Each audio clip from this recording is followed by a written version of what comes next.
Hi hello, कैसे हो आप लोग। आप सभी का स्वागत है रूह को कपा देने वाली भूतिया कहानी में। आज की जो कहानी है यह बहुत ही ज़्यादा खतरनाक है और आज मैं बिना कहानी को तोड़े ममोड़े डायरेक्ट कहानी स्टार्ट करने वाली हूँ।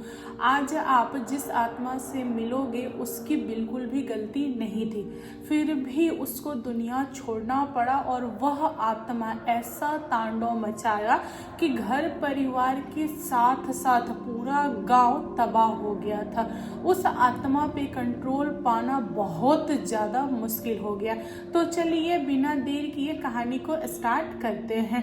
दोस्तों, किसी गांव में शीतल नाम की एक लड़की थी और वह अपने भाई बहन और सौतेली माँ के साथ रहती थी। उसके जो फादर थे वह बाहर काम करते थे। जब शीतल 7 साल की थी तब उसके पापा की उसकी दादी ने दूसरी शादी करा दी। जो सौतेली माँ थी वह शीतल को प्यार नहीं करती थी। उसके अपने खुद के 2 बच्चे हुए, एक लड़का और एक लड़की, और पूरा का पूरा ध्यान शीतल की सौतेली माँ अपने बच्चों पे देती थी। शीतल से बहुत ज़्यादा काम वगैरह कराती थी। शीतल जो थी वह एकदम शांत नेचर की थी। वह किसी से लड़ती झगड़ती नहीं थी, फिर भी उसकी सौतेली माँ ने उसका जीना हराम किया हुआ था। उसके जो फादर थे वे कभी कभार उससे मिलते थे। अगर वह पापा से कुछ बोल भी दे कि पापा मेरे साथ माँ ऐसा ऐसा करती है, तो अगले टाइम से शीतल की माँ बोलती थी, जो सौतेली माँ थी, कि बाप बेटी मेरे घर से निकल जाओ। शीतल के पापा के पास भी कोई ऑप्शन था नहीं, इसीलिए शीतल के पापा उसे समझाते थे कि देखो बेटा, कुछ सालों की बात है, अभी तुम 16 साल की हो, 2 साल बाद हम तुम्हारी शादी कर देंगे, उसके बाद ससुराल में रहोगे तो सब कुछ अच्छा होगा। बस यही बोल बोल के उसके पापा उसको बचपन से बड़ा किए थे। धीरे धीरे टाइम कट रहा था। एक दिन की बात है, शीतल की माँ कहीं गई हुई थी और शीतल के भाई बहन घर पे नहीं थे, शायद स्कूल वगैरह में होंगे, और शीतल के पापा बाहर ही थे। घर में सिर्फ और सिर्फ शीतल थी।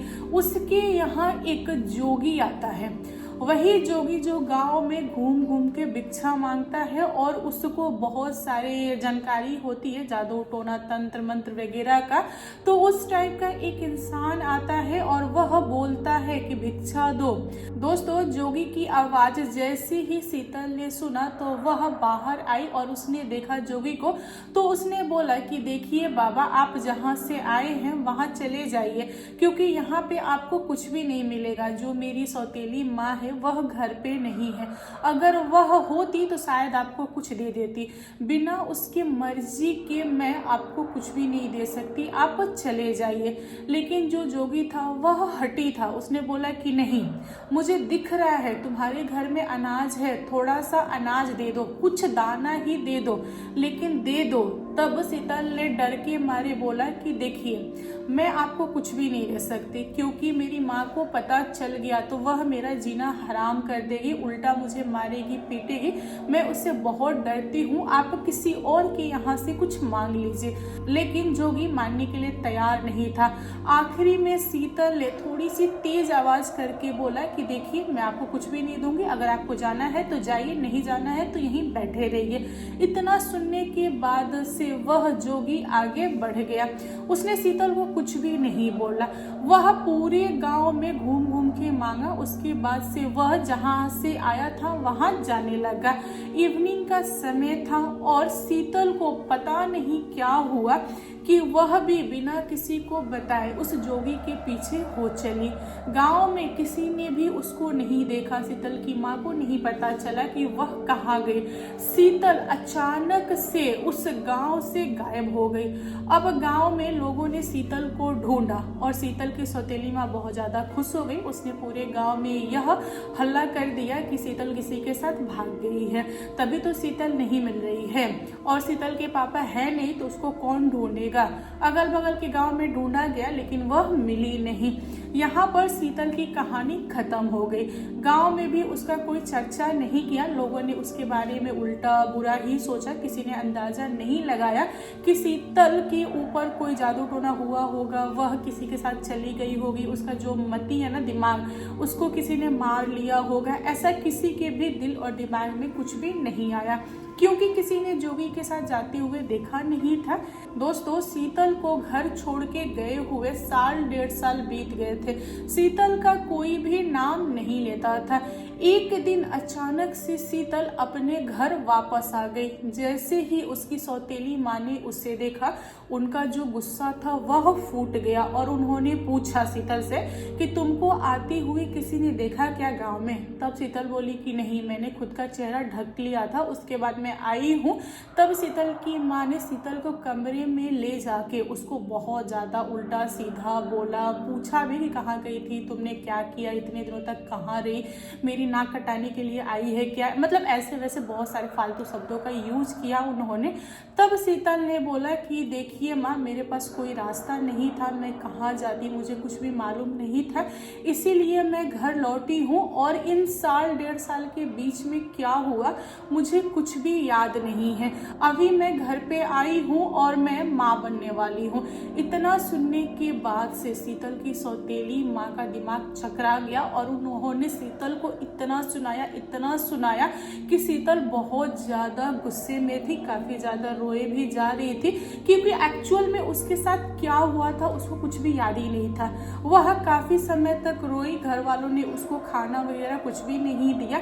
आधी रात में उसके दिमाग में पता नहीं क्या आया कि वह अपने घर के पास वाले कुएं में जाके छलांग लगा दी। उसके बाद वह दुनिया छोड़ दी। अब सुबह के समय कोई गया कुएं से पानी निकालने के लिए, तो उसने देखा कि शीतल की बॉडी वहां पे पड़ी हुई है। तब लोगों ने उसे छान के निकाला और यह बात आउट ना हो जाए, इसीलिए जल्दी जल्दी जितने लोग जानते थे शीतल की बॉडी के बारे में, उतने लोगों ने मिल के उसकी बॉडी को दफना दिया। किसी ने उसका प्रॉपर अंतिम संस्कार वगैरह नहीं किया। यहाँ पे शीतल की माँ को साहस आया, उनको लगा कि अब सब कुछ सही हो गया, शीतल का जो चैप्टर है वह क्लोज हो गया। शीतल के पापा को बताएगा कौन कि शीतल घर लौटी थी? उनको तो पता है कि वह किसी के साथ मतलब भाग गई है। यहाँ पे सबको सब कुछ नॉर्मल होता हुआ नजर आया, लेकिन ऐसा हुआ नहीं। 1.5 सप्ताह बाद से किसी के रोने की आवाज आती थी आधी रात में। शीतल के भाई बहन, उसकी मम्मी जो सौतेली माँ थी, अड़ोसी पड़ोसी, ये सारे लोग रोने की आवाज से परेशान थे। जो आवाज थी वह शांत नहीं होती थी। सारे लोग आपस में बात करते थे कि कौन रो रहा है। मतलब इस टाइप का रोना होता था, यानी रोने की आवाज आती थी कि किसी का भी दिल फट जाए। मतलब बहुत बुरी कंडीशन वाला रोना आता था, कोई ऐसा रोता था। और ना लोगों का दिमाग खराब होने लगा, लोग रात में सो नहीं पाते थे। लोग एक दूसरे से पूछते थे कि आपके घर में सब कुछ सही है ना, कौन रो रहा है, लेकिन किसी का पता ही नहीं चलता था, खुलासा ही नहीं होता था कि कौन रो रहा है। और यह रोने की आवाज दिन प्रतिदिन बढ़ते गई। मतलब अड़ोस पड़ोस से लेके पूरा गांव इसके चपेट में आ गया। गांव वाले भी दंग। जब गांव वाले आवाज सुने तो उन लोगों ने अंदाजा लगाया कि हो सके कोई आत्मा हो जो तड़प रही हो और तड़प के रो रही हो। यहाँ पे शीतल की माँ को अंदर ही अंदर समझ में आ गया था कि शीतल की आत्मा ही हो सकती है, क्योंकि शीतल की जो बॉडी थी वह दफनाई गई थी उस। तो शीतल की माँ को यह चीज चल रहा था अंदर ही अंदर, दिल और दिमाग में। उनको डर भी था कि जो आत्मा है अगर वह बाहर आके किसी को कुछ बता देगी तो पूरे गाँव वाले मुझे ही दोषी बोलेंगे, क्योंकि मैंने ही उसको बहुत ज्यादा बोला था, तो उसने मेरे ही बातों में आके खुद के साथ ऐसा ऐसा किया है। यह चीज ज्यादा दिन तक नहीं चली, क्योंकि गांव वाले बहुत परेशान थे। इसीलिए गांव वालों ने इसका एक हल निकाला कि तांत्रिक को बुलाते हैं, दिखाते हैं, जो भी मैटर होगा सामने आ ही जाएगा। फिर तांत्रिक को बुलाया गया, तांत्रिक आया और उसने अपने मंत्रों के द्वारा पता करने की कोशिश किया कि यह आत्मा है तो है कौन, आखिर क्यों रो रही है, क्या चाहती है वह गांव वालों से। लेकिन तांत्रिक के हाथ में वह आत्मा नहीं आती थी। आत्मा को पकड़ने के लिए तांत्रिक के पास कुछ था नहीं। बहुत टाइम से वह पता लगाने की कोशिश कर रहा था।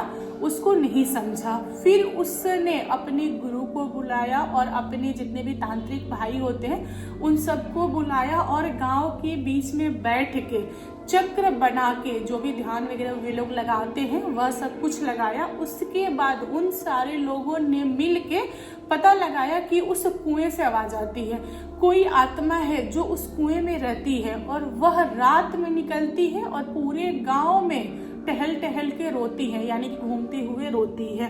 तांत्रिक लोगों ने रात होने का इंतजार किया और जैसे ही आत्मा बाहर निकली और वह घूम के रोने लगी तब तांत्रिक लोगों ने जाल फेंका, उसको पकड़ा। तांत्रिक लोगों ने उस आत्मा से बहुत सारे सवाल किए, जैसे कि तुम क्या चाहती हो, यह सब क्यों कर रही हो, क्यों रो रही हो, क्या कष्ट है, क्यों गांव वालों को परेशान कर रही हो, क्यों इनका जीना हराम किया हुआ है। तब आत्मा हंसती हुई बोली कि इन लोगों ने भी तो मेरे साथ बहुत ज्यादा बुरा किया, इसीलिए इनको सजा मिल रही है और मैं गांव में किसी को भी चैन से नहीं रहने दूंगी। तांत्रिक ने बार बार आत्मा से बहुत तरह के सवाल पूछे, तब जाके आत्मा ने खुलासा किया जो भी उसके साथ हुआ था।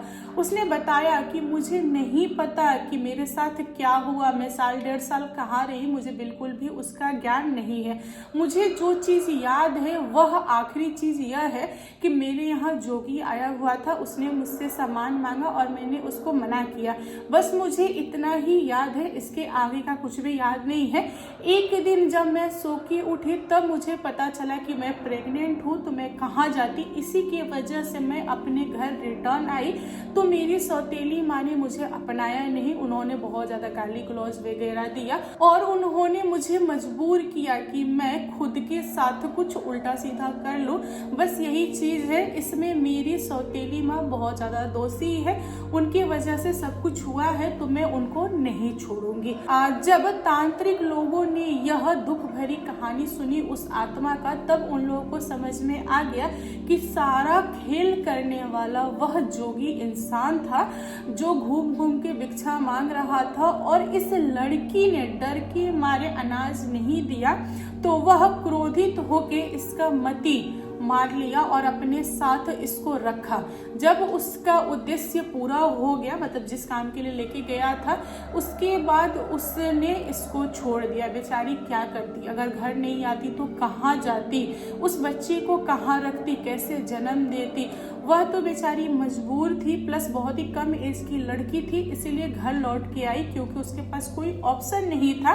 दोस्तों, पूरे के पूरे गांव वाले जब इस चीज को सुने तब जाके लोगों को समझ में आया कि शीतल की कहीं भी गलती नहीं थी। लोगों ने शीतल की सौतेली माँ का जो भी इरादा था वह समझ लिया था और गांव वाले करे तो करे क्या, जो होना था वो तो हो चुका था। फिर तांत्रिक ने उस आत्मा को उसी कुएं में बांध दिया और पूरे गांव वालों को बोला कि आप लोग इस कुएं को भर दीजिए, अगर यह कुआं खाली रहेगा तो लोग पानी निकाल के पिएंगे। मान लीजिए कोई राही ही इधर से गुजर रहा हो, उसने पानी पी लिया, फिर आत्मा बाहर आ जाएगी, तो बेहतर है कि इस कुएं को आप लोग अच्छे से ढक दीजिए और आत्मा कभी भी यहाँ से बाहर नहीं आएगी। हम लोगों ने उसे बहुत ही मजबूती से बांध दिया है। जब आत्मा उस कुएं में पैक हो गई, उसके बाद से गांव के जितने भी लोग थे वह शांति से अपना जीवन जीने लगे। तो दोस्तों, आप लोग बताइए आज की कहानी कैसी लगी। आप लोगों को कहानी पसंद आए तो प्लीज लाइक एंड शेयर कीजिएगा और मेरे चैनल पे न्यू आए हो तो चैनल को सब्सक्राइब करना। Thank you, bye bye.